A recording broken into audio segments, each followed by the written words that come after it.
Bienvenue, je m'appelle Sylvia Micone et vous écoutez Impact Positif. Dans ce podcast, je discute avec de simples citoyens, des entrepreneurs, étudiants, artistes, penseurs, scientifiques. Ils ont un impact positif sur la société, l'environnement. Ils inspirent, ils font tout simplement. Face à l'urgence climatique, la crise démocratique, face à une société aux inégalités croissantes, 1 million de révolutions ont surgi et des dynamiques se sont mises en place. Bienvenue dans ce monde en transition où chacun, à son échelle, peut trouver sa place et faire bouger les lignes. Ces femmes, ces hommes, je les rencontre depuis des années. Je veux savoir qui ils sont, pourquoi ont-ils lancé leur projet, comment ont-ils eu l'idée, quelles sont les solutions qu'ils proposent et pour quels impacts. En 1 an, on a lancé Climaction, j'ai appris plein de choses, que ce soit au niveau des relations avec l'administration. On voit pas forcément...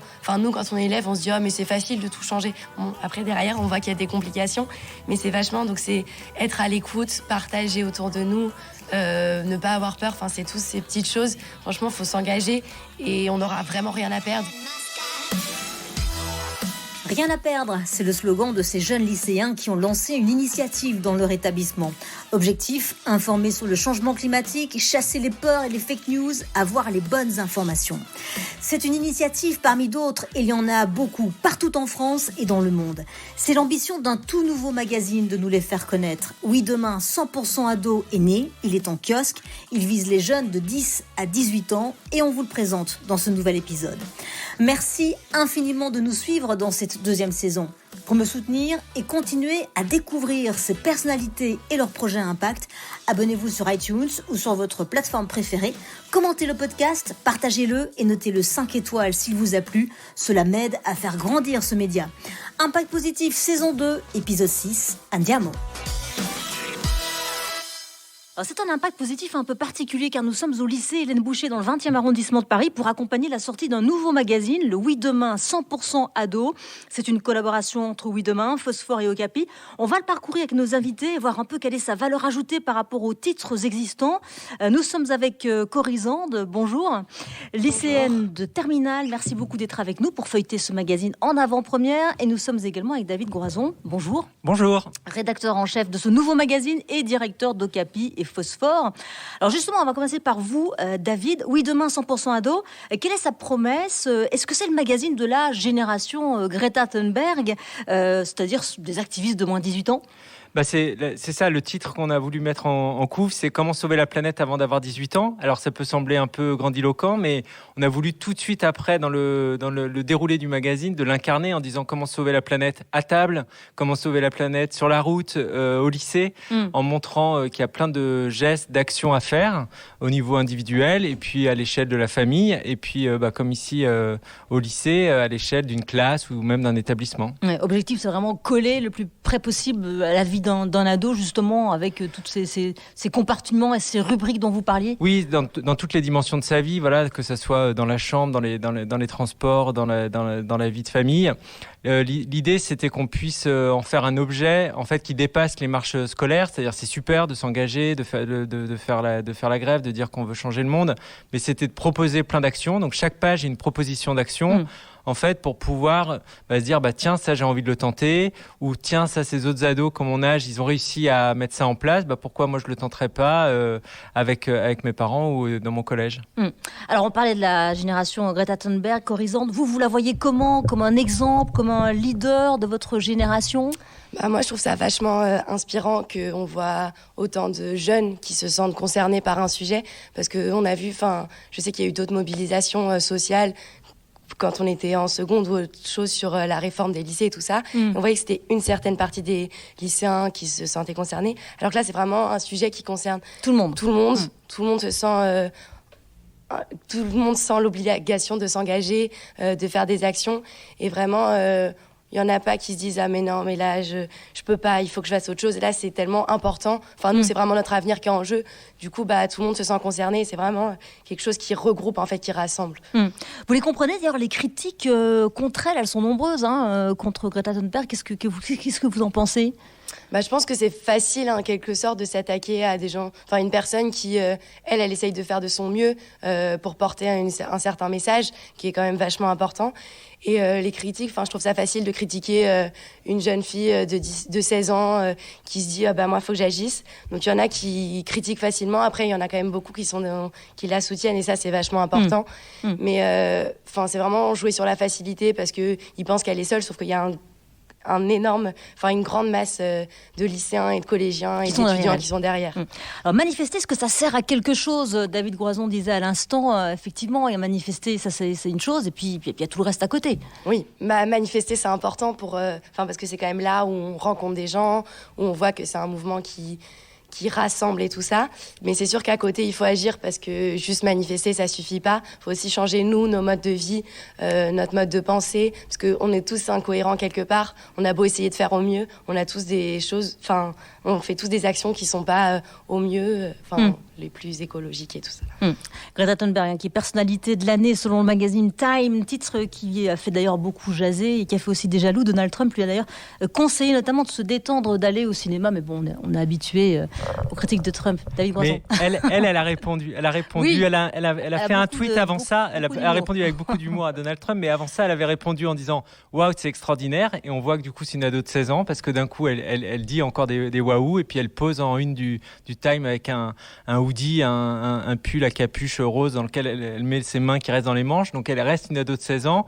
Et en même temps, tout de suite après, elle dit c'est un honneur pour tous ces jeunes du mouvement Youth for Climate et Fridays for Future. Donc pour tous ces jeunes qui se mobilisent, et effectivement, comme vous c'est un disiez, peu leur titre aussi, finalement. C'est un arbre derrière une forêt. Et effectivement, ce qui est important, c'est surtout de discuter de tout ce qui se fait déjà à hauteur de 16 ans et puis à hauteur d'adultes pour essayer de transformer la planète. Alors, ce premier numéro s'intitule, vous l'avez dit, David, « Comment sauver la planète avant d'avoir 18 ans ?» à la fois sur la route, sous la douche, dans ta chambre, au collège, avec ton portable, à table ou encore au lycée. Donc justement, nous sommes dans un lycée, le lycée Hélène Boucher. Corisande, vous avez eu ici une initiative originale. Vous avez, vous invitez d'ailleurs toujours des scientifiques qui travaillent sur les questions environnementales pour vous informer. Vous avez lancé donc un cycle de conférences et ça s'appelle Climaction. Expliquez-nous un petit peu. À la suite il y avait eu un blocus devant notre lycée pour tout ce qui est climat, environnement, parce que les jeunes, c'était presque une peur en fait qui commençait à naître. Et en fait, on s'est dit mais c'est bien bloqué, mais c'est pas ce qui va faire changer notre lycée. Et du coup, on a lancé ce groupe Climaction. Donc au départ, on était 5. Donc qui se connaissions parce qu'on était tous des premières l'année dernière, à se dire qu'est-ce qu'on pourrait faire, parce que quand on a parlé aux gens justement ce matin quand il y avait le blocus, on voyait qu'il y avait plein de gens qui étaient pas réellement informés. Il y en a qui disaient mais non, mais tout va bien, il y a pas de souci, les gens font largement assez. Nous on s'est dit non, c'est pas possible que les gens ils continuent à penser ça. Du coup, ce qu'on a commencé à faire, c'est on a lancé une première conférence où donc il y a des professeurs qui se sont rendus avec leur classe. Je crois qu'il y avait 3 classes. Plus, à côté, tous les volontaires qui voulaient s'inscrire, ils sont venus. Et donc, c'était une conférence sur 2 heures sous forme de questions-réponses. Et il y avait une scientifique, donc Valérie Masson-Delmotte. Ah oui, c'est pas n'importe laquelle en plus. Non, ça c'est vraiment, ouais. En plus, donc, c'est grâce au soutien notamment de parents d'élèves qu'on a pu avoir des contacts. Donc, il y avait une scientifique, un économiste, Quentin Perrier, et une journaliste, Jennifer Galli de The Conversation. Et l'idée, c'était vraiment avoir 3 regards sur une même problématique, de voir chacun dans leur secteur, parce que la scientifique, c'est quand même eux qui font les premières recherches. C'était vachement intéressant. L'économiste, c'est de voir un peu quelle politique à mettre en place justement pour ça. Et la journaliste est plutôt pour voir tout ce qu'il y a autour, notamment des fake news et tout ça. Et donc on a lancé une première conférence comme ça qui a super bien marché. Pendant les heures de cours. Oui, c'était pendant les heures de cours. Donc c'était 2 heures et il y avait donc c'était sous forme questions-réponses. C'était vachement les lycéens qui c'était leur première question qui leur venait. Donc il y avait des questions vraiment tout le monde se les posait, d'autres qui allaient plus en profondeur. Et après on a lancé comme ça plusieurs conférences avec des scientifiques et autres pour répondre à la question. Et l'idée c'était vraiment d'informer les lycéens. Et, voilà. Et ça continue, ce cycle de conférences, évidemment. Vous avez développé un concept, finalement. Oui. Et on essaye un peu de trouver d'autres moyens de faire. Par exemple, il y a des jeux qui existent maintenant. Donc, on essaye de voir avec certains profs. C'est des jeux pour en apprendre, mais que ce soit plus ludique plutôt que juste... parce qu'on voit aussi avec les collégiens de la cité scolaire, du coup. Parce qu'eux aussi, ça les concerne. Oui. Encore plus que nous. Autant que nous, mais ils sont encore plus jeunes, quoi. Vous parlez de jeux, justement, vous parlez de la fresque du climat dans dans votre magazine. Ça peut peut-être être une option pour vous. On en a déjà parlé. À développer. C'est vertueux finalement. Hein. Tout le monde est embarqué. Vous disiez, on a réussi à avoir les contacts grâce aux parents, etc. Donc finalement, c'est plutôt un cercle vertueux votre action. Oui, dès qu'on a lancé, en fait, le groupe Climaction, il y a plein. La proviseure, elle nous a vachement soutenus parce qu'elle a dit ah oui, ça peut être super intéressant, une nouvelle initiative dans le lycée et tout ça. C'est notamment, grâce au groupe Climaction, on a obtenu l'écolabel l'année dernière, le premier niveau, et qui nous permet aussi justement de continuer à mener des actions. Et du coup, on a eu du soutien de toute l'administration, parents d'élèves, des élèves qui nous ont aidés. Et maintenant, on le voit parce que Climaction, il y a eu des réunions, on était 50 pour 50 volontaires à vouloir agir dans le lycée. Et du coup, ça apporte ses fruits. Voilà, et en plus, vous aidez aussi ceux qui veulent s'inspirer de vous et mettre en place les Climaction dans leur propre lycée. Alors, Corizon, on a les éco-délégués. David, est-ce que ça va changer quelque chose, les éco-délégués? C'est nouveau, hein, c'est Jean-Michel Blanquer qui l'a annoncé en cette rentrée. Donc, c'est nouveau, tout le monde doit avoir des éco-délégués dans sa classe. Est-ce que ça va permettre effectivement de changer les choses, de susciter des vocations, de sensibiliser? Alors, ça existait déjà dans les lycées agricoles. C'était un statut qui existait déjà. Et c'est vrai que c'était des lycées dans lesquels il se passait beaucoup de choses au niveau de la restauration scolaire, au niveau de la gestion des déchets, etc., qui étaient plutôt des lycées en avance par rapport aux lycées généraux et techniques. Donc, on peut se dire qu'effectivement, ça va permettre de transférer ça. C'est une bonne idée. C'est une super idée. Et après, l'idée, c'est qu'est-ce qu'on en fait? C'est-à-dire que quand on a des éco-délégués comme ici, à Hélène Boucher, d'un coup, on voit à quel point la dynamique est puissante, parce que on peut se dire et se lamenter que le changement climatique soit pas assez étudié à l'école. Et c'est vrai. C'est-à-dire que c'est pas dans les programmes, ni au collège, ni au lycée. C'est très peu porté.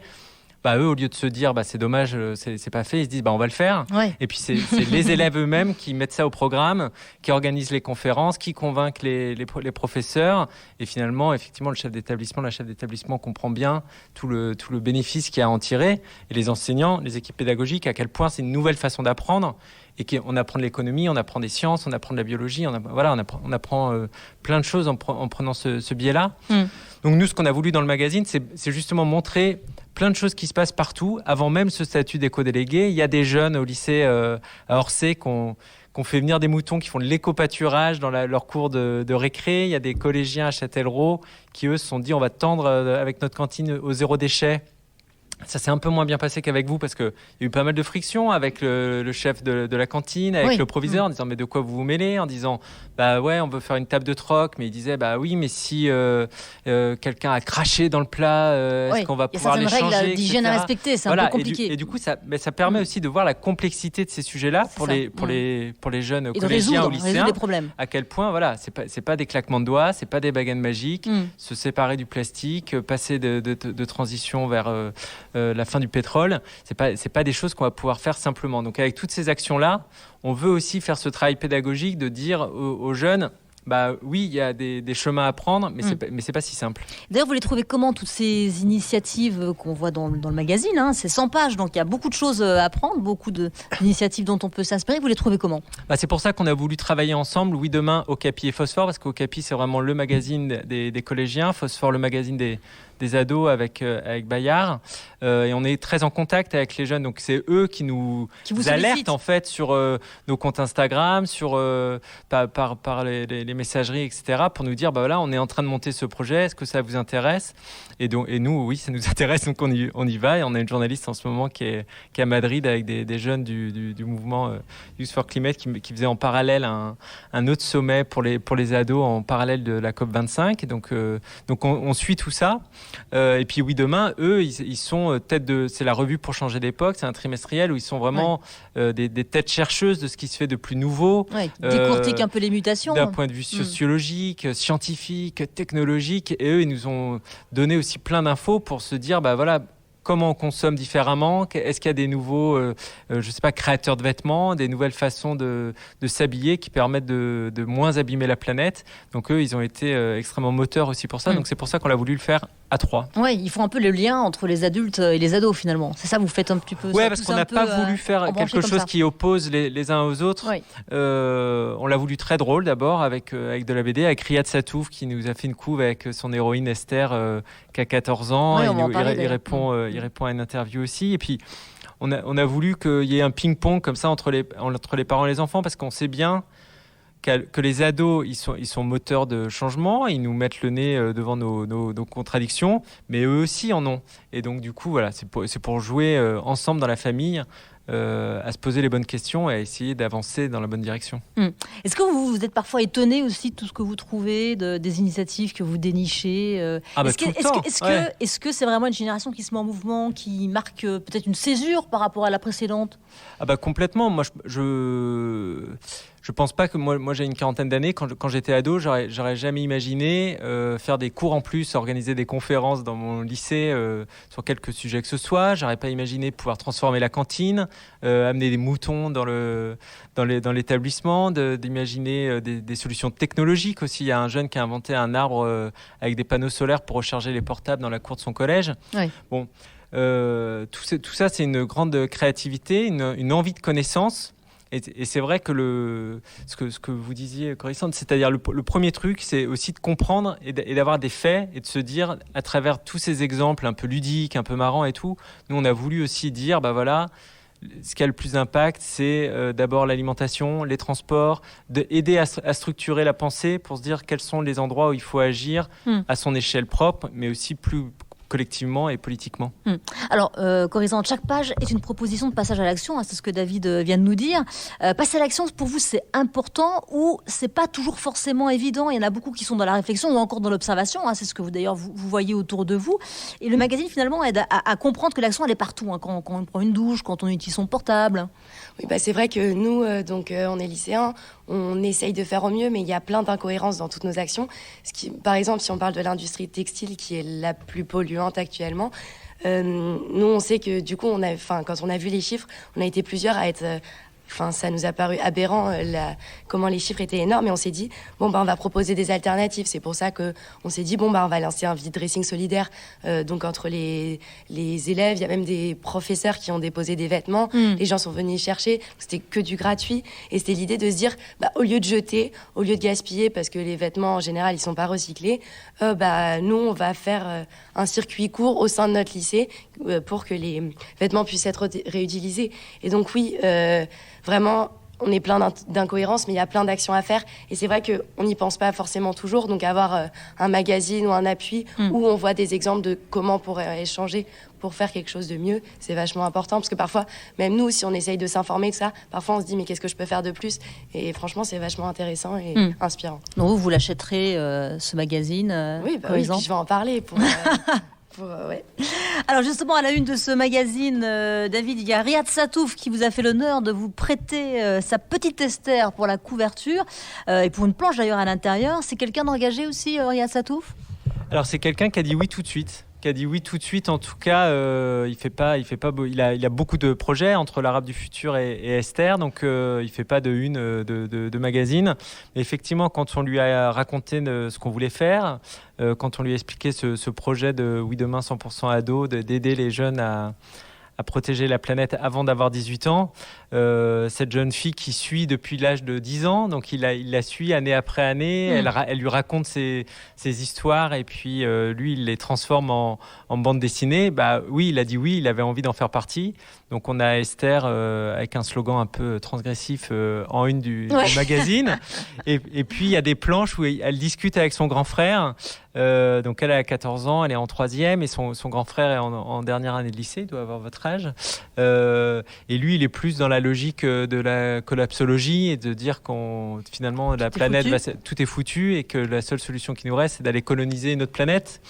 Voilà, et c'est vrai que avec son humour, avec sa capacité d'observation, de restituer le langage, il arrive à nous redire quelque chose qui est assez vrai, je crois, qui est dans l'air du temps de débat qu'il peut y avoir dans les cours de lycée. Alors, Corissante, David, je termine toujours ce podcast avec cette interview dans l'interview. C'est l'interview Déclic et c'est parti. Corissante, quel est le conseil que vous auriez aimé avoir avant que vous ne vous engagiez? C'était s'informer, c'est vachement important. Puis avoir les bonnes sources pour s'informer, parce que notamment en tout ce qui concerne le climat et tout ça, il y a plein de fake news et parfois on sait plus où aller. On se dit mais est-ce que ça c'est vrai? Est-ce que c'est pas fini? Est-ce qu'il y a des options? Est-ce qu'on peut rester positif? Du coup, c'était vachement.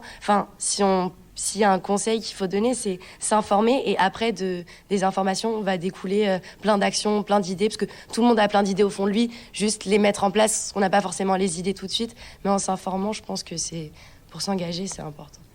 Oui, puis il faut aussi un petit déclic, il faut aussi savoir passer à l'action. On a qui ont plein d'idées, mais qui ne savent pas aussi comment les mettre en musique. Oui, c'est ça, il faut oser. Puis autour de soi, on ne s'en rend pas forcément compte, mais il y a plein de gens qui sont là pour nous soutenir au sein d'un lycée, mais ça peut être dans nos familles. Parfois, les parents, ils vont être un peu réticents à cette idée. Si on dit moi, je veux qu'on limite notre consommation de viande, parce que là, on en mangeait trop, les parents vont dire mais parfois, c'est juste engager le débat dans les familles, et ça peut. Dans les familles, dans les lycées, partout. Et ça peut faire... c'est des petits pas qui peuvent amener à quelque chose de vachement important. Même question pour vous, David. Le conseil que vous auriez voulu avoir au début de votre carrière? D'écrire tous les jours. Il y avait un enseignant qui nous a dit à l'école de journalisme, pas un jour sans une ligne. Et il l'a dit un peu en milieu d'année, je crois. Mais c'est vrai que... Vous aviez déjà perdu 6 mois. Non, mais comme j'ai commencé en faisant un journal au collège, je pense que dès mes 14 ans, de dire qu'effectivement, ce rapport simple à l'écriture, d'en faire un outil... où il n'y a pas besoin d'être avec son chat sur les genoux, avec une petite tasse de thé, on allait écrire dans des gares, on allait écrire dans des trains en mouvement ou dans une salle de cours au lycée. Et c'est important de manier son outil comme ça. Alors, le ou la mentor que vous rêveriez d'avoir pour vous accompagner dans votre vie professionnelle, vous êtes en terminale, c'est vrai que bientôt c'est le grand saut. Est-ce que vous aimeriez avoir quelqu'un comme ça à qui... vous référez, poser des questions, un mentor, quoi? J'ai pas d'idée de nom tout de suite maintenant, parce que voilà. Mais c'est sûr qu'avoir quelqu'un qui pourrait nous dire ce que tu fais là, c'est bien. On voit par exemple avec les étudiants qui ont lancé un manifeste pour dire que eux, donc ils travaillaient sur ils faisaient leurs études, mais après ils voulaient pas entrer dans des entreprises qui finançaient. Manifeste pour un réveil écologique. Voilà, et c'est vrai qu'on les a invités dans Impact Positif. Ouais, voilà. Et eux. On voit qu'ils lancent des choses, et moi, ce que j'aimerais, c'est avoir quelqu'un à qui me référer, qui pourrait me dire tu peux te diriger vers ça, tu pourras t'engager concrètement en travaillant, en même temps t'engager pour ton avenir, ta planète, etc. Et donc, j'ai pas de nom précis, mais ce serait, m'épauler, avoir un soutien. C'est sûr que ça pourrait être intéressant pour agir au mieux. Alors, David, on parle aussi d'échecs dans ce podcast, mais de beaux échecs. Dans votre cas, quel est le plus bel échec qui vous vient à l'esprit? Mon plus bel échec... En fait, quand on est dans la presse pour adolescents, on est assez vite confronté aux échecs, parce que ces jeunes-là, on change de public tous les 3 ans. Quand on est rédacteur en chef d'un magazine comme Phosphore, c'est le temps des années lycée, donc on n'a pas des abonnés à vie qui reconduisent leur abonnement. Il faut se mettre tout le temps à la page. Il faut se renouveler tout le temps. Donc on a connu plein de moments d'échecs comme ça, mais qui sont extrêmement ressourçants, parce que c'est là où on se réinvente. Par exemple, Phosphore, on se disait est-ce que de la presse papier pour des lycéens c'est encore possible? Et en fait, en travaillant avec eux, en étant vraiment dans de la co-construction, on s'est dit mais c'est possible, mais en fait ça veut dire tout changer, ça veut dire changer le rythme de parution. On était un mensuel, on est devenu un magazine qui sort tous les 15 jours, on avait une centaine de pages, on n'en a plus que 15, et puis on a aussi maintenant une chaîne YouTube, une application d'actu, donc ça veut dire aussi les toucher à d'autres endroits, de d'autres façons, avec d'autres médias, et ça pour moi c'est passionnant. Donc ces échecs-là, ils sont toujours extrêmement ressourçants. Ils sont constructifs. Et ce qu'on vit avec la planète, c'est ça aussi, c'est-à-dire que au fond on peut se dire que c'est un moment un peu périlleux, où effectivement notre système est en train de tomber, et en même temps ce qui est en train de naître dans ces logiques de co-construction, d'élèves qui peuvent se mettre à travailler main dans la main avec des équipes pédagogiques, avec des proviseurs, avec les responsables de la cantine, de la restauration scolaire, etc. C'est particulièrement enthousiasmant, je trouve. Corisande, le papier, ça fait encore sens pour vous? Oui, même si... Vous achetez du papier? Même si on peut se dire, maintenant, c'est qu'une génération réseaux sociaux et tout ça. Nous, au sein de notre lycée, on sait qu'il y a un journal qui est écrit par des lycéens, qui s'appelle l'Albatros. Et donc, là, c'est des lycéens qui écrivent, donc eux, ça leur permet de s'entraîner, tout ça. Il y a même des articles, parfois sur Climaction et tout ça. Et donc, c'est lu par une certaine partie des gens. c'est vrai que même si... il y en a beaucoup maintenant qui vont se renseigner sur Internet et tout ça, l'idée du papier, ça reste quand même important parce que c'est un autre moyen de transmission. Et parfois, quand on sait qu'on va acheter un journal, on va se dire, OK, il faut que je le lise. Et puis, ça peut être... c'est différent. On est sur Internet, on dit, si ça ne nous intéresse pas, on passe. Mais souvent, quand on a la chose sous la main, on va plus lire. Et même si je pense qu'il y a moins de lecteurs qu'avant, c'est quand même vachement important de garder une presse papier. Alors, une qualité essentielle pour entreprendre, pour s'engager? Faut pas avoir peur des critiques, des jugements, parce que forcément il y aura des personnes pour nous dénigrer autour, pour nous dire mais ça va pas changer, ça va servir à rien ce que tu fais. On va penser ça, mais au final on se dit au sein d'un lycée, si on fait changer les mentalités, ne serait-ce que de 100 personnes, après ils en parlent autour d'elles, ça peut faire changer plein de mentalités. Donc vraiment, si on a l'impression même au sein de son lycée que on est éco-délégués, mais qu'il n'y a pas assez de volontaires, parce que les éco-délégués, c'est bien, mais il faut du volontariat derrière. Oui. Il faut des actions. Donc, on peut faire changer les mentalités, lancer des actions. Et franchement, il ne faut pas avoir peur. Parce que de toute façon, il y aura toujours des gens pour nous aider et des gens pour nous dénigrer. Et ça marche bien, les éco-délégués ici dans le lycée? Vous avez assez de volontaires pour vous épauler? Oui. En fait, nous, on a un peu fait... il y a eu les éco-délégués, du coup, un par classe. Mais sauf que nous, on s'est dit, mais il y a des classes où il va y avoir plus de gens qui vont vouloir s'engager. Et des classes où, il y aura un volontaire, mais c'est tout. Et du coup, en fait, on a utilisé un peu un autre terme. Et ce qui revient au même, c'est de dire que il y a des éco-lycéens, c'est juste des gens qui n'ont pas été élus éco-délégués, mais qui veulent faire partie de Climaction, qui veulent aider pour lancer des actions, ne serait-ce qu'organiser un vide dressing, faut organiser quand même, tenir ça une journée et tout ça. Et du coup, c'est vraiment ouvert à tous. Aller voir le chef des cuisines et tout ça, c'est vraiment quelque chose on voulait qu'il y ait autant de personnes qui puissent pas être limitées, parce que c'est quelque chose ouvert à tout le monde. Donc vous avez rajouté une ligne au projet du ministre de l'Éducation, il y a aussi les éco-lycéens ici. Voilà, ça nous paraissait pas suffisant d'avoir juste une personne par classe. On avait rajouté. Voilà, on s'est dit, mais ça prive des gens, et pourquoi priver des gens qui veulent agir pour leur avenir? C'est ridicule, du coup, voilà. Alors à tous les deux, qu'est-ce que vous dites à ceux qui vous écoutent, qui ont envie d'agir, mais qui ne savent pas comment, David Groison? Ce qui est magnifique dans le magazine, c'est que du coup, avec tes amis de Climaction, ils donnent des conseils. Ils disent comment ils ont monté leur projet et comment les jeunes peuvent en faire autant. Il y a ne pas avoir peur, il y a rester dans l'écoute. C'est-à-dire d'écouter à la fois ce que disent les autres jeunes comme toi, mais si on parle de la restauration scolaire, entendre effectivement les contraintes qui sont celles d'un responsable d'établissement, du nombre de repas qu'il doit fournir, les obligations d'hygiène, etc. Donc rester dans cette écoute-là et de ne pas hésiter à changer. De la même façon, vous dites on est parti sur des conférences et on se dit peut-être que maintenant on va faire des jeux.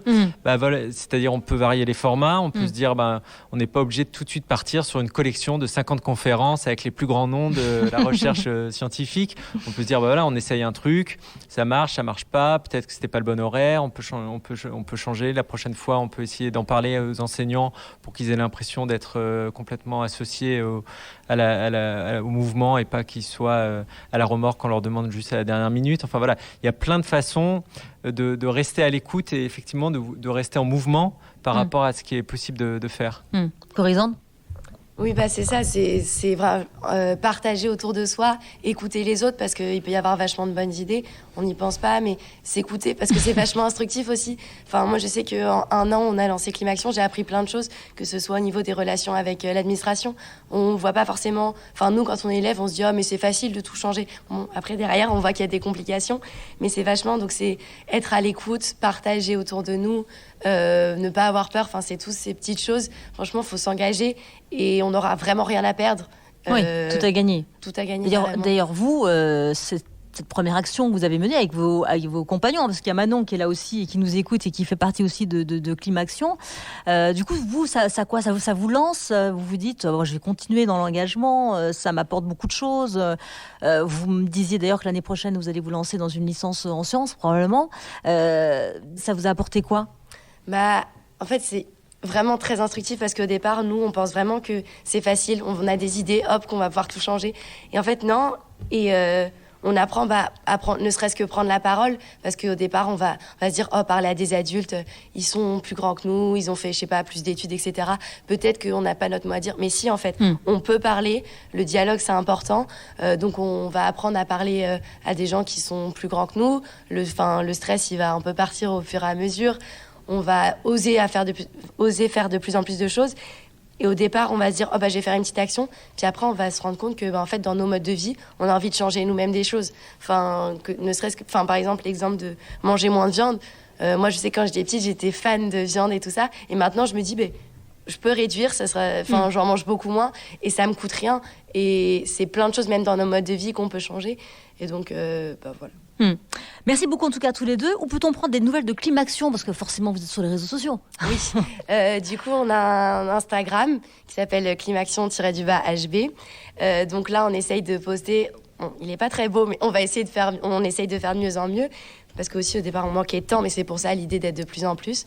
Donc on a ça. Et sur le site de notre lycée aussi, il y a une rubrique pour accéder directement. Donc, sur le site du lycée Hélène Boucher, il y a une rubrique pour accéder à notre site où on met toutes les actions qu'on fait, végétalisation, notre lycée, autour de la cantine, autour de l'industrie textile et tout ça. Et puis, s'il y a des scientifiques qui nous écoutent, n'hésitez pas à postuler pour venir au lycée Hélène Boucher. Où prend-on des nouvelles de Oui Demain 100% Ado? Déjà, on précise que c'est un trimestriel. Ça y est, il est en kiosque, on peut l'acheter. 6,50 € pour être vraiment très précis. Et puis, on retrouve tout ça aussi sur les réseaux sociaux, j'imagine. Sur les réseaux sociaux de Oui Demain, de Phosphore et d'Ocapi, et puis dans tous les bons kiosques. Il y a un site outrouverlapresse.fr si jamais vous êtes un endroit où c'est pas si simple de trouver des. Oui, parce que c'est pas toujours si simple de trouver des points de vente pour la presse. Donc outrouverlapresse.fr, vous tapez Oui Demain Ado et puis vous allez trouver le point de vente le plus proche. Merci beaucoup et bonne route à tous les deux d'ailleurs. Merci Sylvia. Merci beaucoup de nous avoir écoutés. Merci à Mickaël Cailly pour le mixage, à David Führer pour la prise de son, à Julien Laurent pour la production. J'attends vos commentaires et si vous avez une suggestion d'invité, n'hésitez pas. N'hésitez pas aussi à vous abonner, à nous noter et à partager cette interview si vous avez passé un moment inspirant, ce que j'espère vivement. Rendez-vous sur Instagram impactpositif.podcast ou sur notre compte Twitter @ipositif au pluriel ou encore sur le mien @Sylvia Amicone pour toutes les infos. À très vite pour un nouvel épisode.